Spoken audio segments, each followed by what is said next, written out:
Les journées sont courtes et le manque de lumière n'aide pas à avoir une vie meilleure. La marche peut transformer ta vie pas à pas, step by step. La marche ne permet pas que d'avancer, elle permet aussi des bienfaits et je suis sûr que les derniers bienfaits que je vais t'expliquer dans cette vidéo, tu ne les connais pas.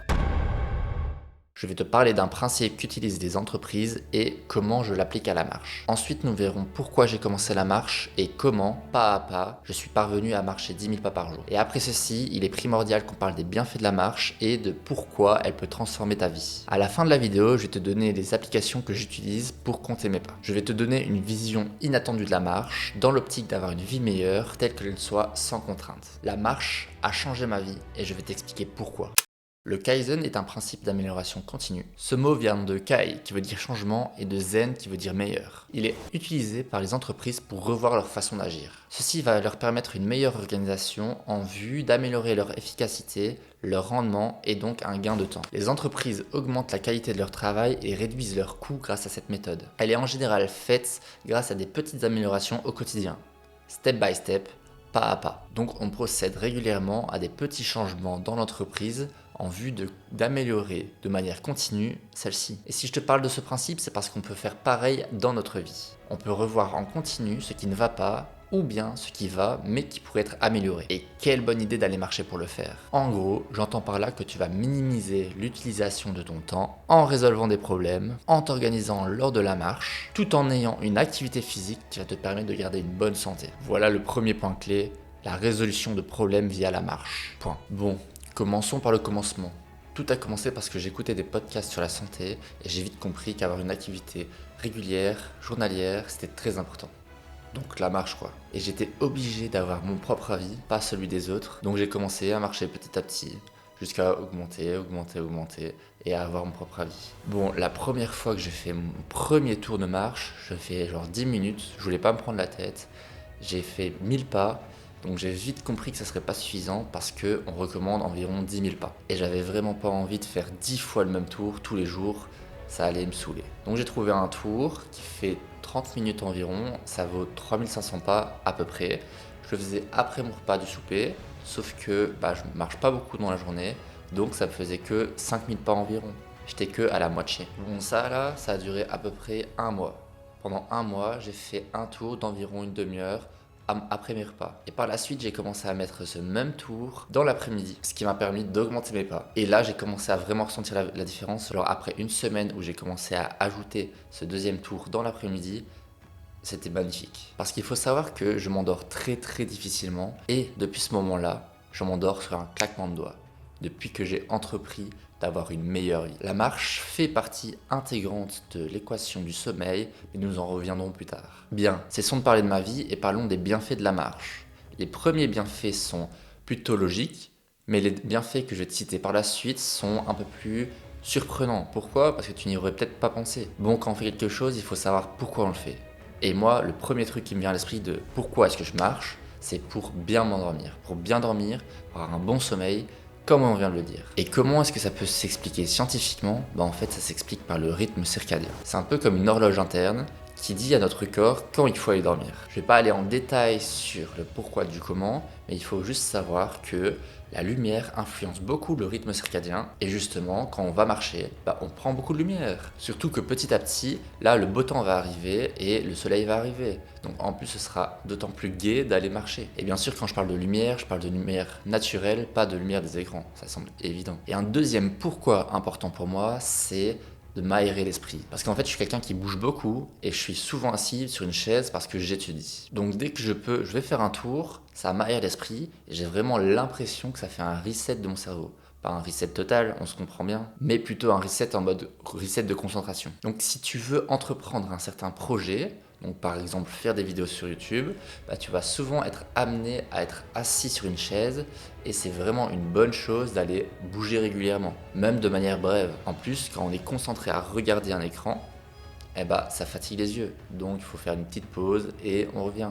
On repart et on repart mieux. Un autre bienfait de la marche, c'est la bonne humeur, parce que c'est un antidépressif. Un jour, j'ai eu un petit problème, passons, mais ça m'a mis de très très mauvaise humeur. J'arrivais pas à me le sortir de la tête et j'arrêtais pas de voir tous les côtés négatifs. Puis, comme je planifie tout, j'avais planifié la marche. Donc je l'ai vu dans mon planning, Du coup, j'ai été marcher. Et bah, quand je suis revenu, comme par magie, j'ai réussi à relativiser. Et j'étais de bonne humeur, comme si de rien ne s'était passé. Comme si la marche, franchement, c'était un tour de magie. Alors que ça faisait quelques heures que je ressassais, en 15 minutes, c'était parti. Magie. Bon, la marche, c'est pas une perte de temps. On a déjà vu certains points, comme par exemple s'aérer l'esprit, le sommeil, etc. Mais si en plus de ça, tu rajoutes le fait d'apprendre, parce que bah oui, t'as besoin de tes jambes pour marcher et pas de tes oreilles. Et avec ces oreilles, bah tu peux écouter des podcasts. Parce que je suis d'accord avec toi, on peut réfléchir sans écouter de podcasts, en étant tout seul. Mais justement, quand on écoute des podcasts, on écoute quelqu'un qui parle et qui va énumérer des choses auxquelles on n'aurait même pas pensé. Donc ça nous amène à réfléchir sur des domaines qu'on n'aurait pas relativisés, qu'on n'aurait pas imaginé. Un peu comme quand tu regardes cette vidéo. Donc on apprend en écoutant des podcasts qui peuvent expliquer, qui peuvent éduquer sur la santé ou sur d'autres sujets. Mais tu peux écouter aussi des podcasts sur la vie des gens. Bon, c'est bien beau les podcasts parce qu'on apprend, mais ça mériterait vraiment une vidéo pour en parler tellement c'est un sujet qui est vaste, parce qu'on peut dire plein de choses sur ce sujet. Donc, abonne-toi. Bien. Le savais-tu? Après avoir marché un certain temps, des parties de ton cerveau s'activent alors qu'elles ne s'activent pas quand tu es assis. En d'autres mots, tu réfléchis différemment quand tu vas marcher. Et penser différemment, ça nous permet de voir plus loin que le bout de notre nez.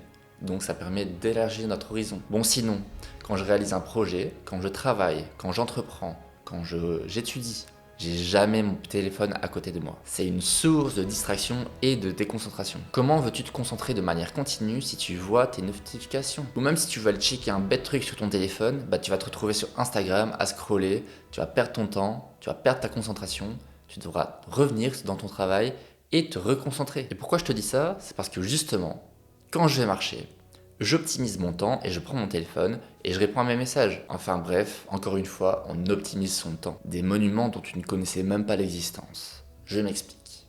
Je suis sûr que tu prends la voiture tous les jours pour faire le même tour. Eh ben je peux t'assurer qu'il y a des sculptures, des monuments, des bâtiments, des murs que tu ne connaissais pas, que tu ne connais pas, que tu n'as jamais vu. Parce que déjà quand on est en voiture, bah ça va trop vite. On n'a pas le temps de prendre son temps justement à regarder. Et tu me vois venir, mais quand on va marcher, bah on a le temps de contempler les choses.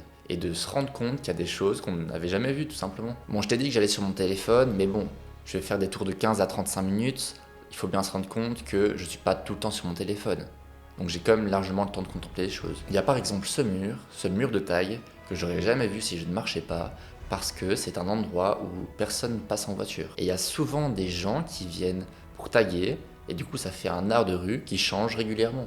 Donc que moi je peux contempler tout simplement. Gratuitement en plus. Après tu peux voir des paysages que tu prendrais pas spécialement le temps de regarder si tu étais en voiture. Parce que quand tu es dans ta voiture, soit tu es conducteur, donc tu es concentré sur la route, soit tu es passager, tu es sur ton téléphone, ou tu fais pas spécialement attention à ce qui se passe à côté de toi. En plus, le paysage que je te montre, eh ben, je l'aurais encore une fois jamais vu si je ne marchais pas, parce qu'il est dans un cul-de-sac, et au bout, c'est pour les piétons. Donc si j'allais en voiture, bah, je l'aurais jamais vu. En plus, c'est un cul-de-sac, donc pourquoi j'irais là-bas? Et puis, on en parle, des couchers de soleil que tu n'aurais jamais vus si tu restais chez toi. Franchement, il y a plein de belles choses qu'on voit quand on marche. Bon, de manière générale, soyons clairs, tu vas marcher tout seul. Mais quand tu dînes avec d'autres gens, pourquoi pas leur proposer d'aller marcher? Parce que ça permet de digérer, mais ça, on le verra plus tard. Donc tu peux leur proposer d'aller faire un tour, et s'ils refusent, bah c'est rien, tu passes à autre chose, comme si de rien n'était. Et s'ils acceptent, ça te permet d'aller marcher, d'aller faire tes pas, avec des gens en ayant un autre type de conversation. Et si t'es pas avec des gens, mais que t'as un chien, bah c'est évident que lui il va kiffer aller promener avec toi. Et toi tu vas kiffer aussi passer du bon moment avec ton chien. Et la perte de gras. Et oui, qui dit marcher dit bouger, qui dit bouger dit activité physique, qui dit activité physique dit consommer de l'énergie, consommer des calories. Donc si tu es déjà dans l'idée de perdre du poids, bah la marche ça va t'aider. Il faut pas croire que c'est négligeable, parce que pour 10 000 pas, on consomme environ 400 calories. Bon, 400 calories, c'est négligeable. Mais ça, c'est pour un jour. Si maintenant on regarde sur 30 jours, ça équivaut à 12 000 calories. 12 000 calories, c'est 1,5 kg de gras. Je sais pas si tu te rends compte. Bon, ensuite, dans notre corps, on a un système qui s'appelle le système lymphatique. Ce système permet à notre corps de retirer les cellules qui sont endommagées ou qui sont plus vieilles. Et il assure une protection contre la propagation des maladies comme le cancer. Il permet également la circulation de certains nutriments et des hormones. Enfin bref, il y a plein de bonnes choses pour ce système. Il est vraiment très important. Mais contrairement au sang, Il n'y a pas de pompe comme le cœur qui permet de le faire circuler. Et tu l'auras compris, c'est en bougeant, donc en marchant, qu'on va contracter nos muscles pour pouvoir faire bouger cette lymphe. Donc la lymphe qui coule dans le système lymphatique. Et franchement, juste pour ça, je te conseille vraiment de bouger et de ne pas rester assis toute la journée pour le système lymphatique. Et sinon, je t'ai déjà expliqué que la marche pouvait me mettre de bonne humeur. Et en fait, c'est prouvé que c'est un antidépresseur. Et c'est bien sûr naturel puisque tu vas marcher, tu n'ingères rien. Et puis, hormis le fait d'avoir une activité physique, quand tu marches, tu sors de chez toi, donc tu augmentes la probabilité de voir du monde. Si tu es en ville, cette probabilité est très élevée. Si t'es à la campagne, elle est un peu moins élevée. Et ça mène au fait que tu aies des interactions. Donc tu restes pas seul chez toi et ça fait un antidépresseur. Donc ça t'aide à avoir une meilleure vie. Et comme on a déjà parlé, il y a la digestion. Parce que quand on va marcher, on bouge et notre estomac, nos organes se mettent en mouvement. Ce qui amène à ce que la marche a un effet anti-inflammatoire. Et elle permet aussi de réguler le taux de sucre qu'on a dans le sang. Bon, après, j'avoue que je ne m'y connais pas spécialement plus sur le sujet, du coup, je te laisse aller voir sur internet parce que j'ai pas envie de dire des bêtises. Bien sûr, c'est une liste non exhaustive et un peu subjective parce que c'est moi qui les ai choisis, des bienfaits de la marche. Il y en a tellement que ce serait beaucoup trop long de tous les citer. Et pour l'application, pour mon podomètre, avant, j'utilisais Samsung Health. Cette application est hyper pratique parce qu'elle compte les pas directement en live. Là, je suis en train de vous donner deux applications que j'ai utilisées et que j'utilise, mais je ne reçois aucun argent pour ça. Et maintenant, j'utilise l'application d'Apple, une application sur la santé qui se prénomme Santé. Après quelques modifications dans l'application, tu peux voir le nombre de pas que tu fais, les kilomètres, les nombres d'étages aussi, c'est assez intéressant. Et j'encourage vraiment les gens à aller marcher 10 000 pas. Sauf que ça se fait pas du jour au lendemain, mais tant que tu augmentes petit à petit jusqu'à atteindre ces 10 000 pas, après ça sera facile et tu vois une progression. On a vu comment la marche pouvait transformer ta vie et comment y arriver pas à pas. On a vu les différents bienfaits autant physiques que mentaux et on a même vu que ça débloquait certaines parties de notre cerveau. On sait également comment le faire sans perdre son temps avec l'apprentissage continu. Et vous verrez, une fois que vous aurez un nombre suffisamment de pas tous les jours, vous pourrez plus vous en passer. Faites le test, mais attention, c'est toujours dans une vision à long terme. Donc gardez bien ça en tête. D'ailleurs, dans une prochaine vidéo, je vais parler des choses que je sous-estimais et qu'une fois que j'ai commencé à appliquer à ma propre vie, j'ai pas pu faire de retour en arrière tellement ça m'a apporté des bienfaits incroyables. On va également voir comment on peut se lancer dans un projet tout en ayant une vie à côté. Si tu as un projet en tête, cette chaîne risque de te plaire. Donc, abonne-toi. C'était Bastien, je vous dis ciao et c'est ciao.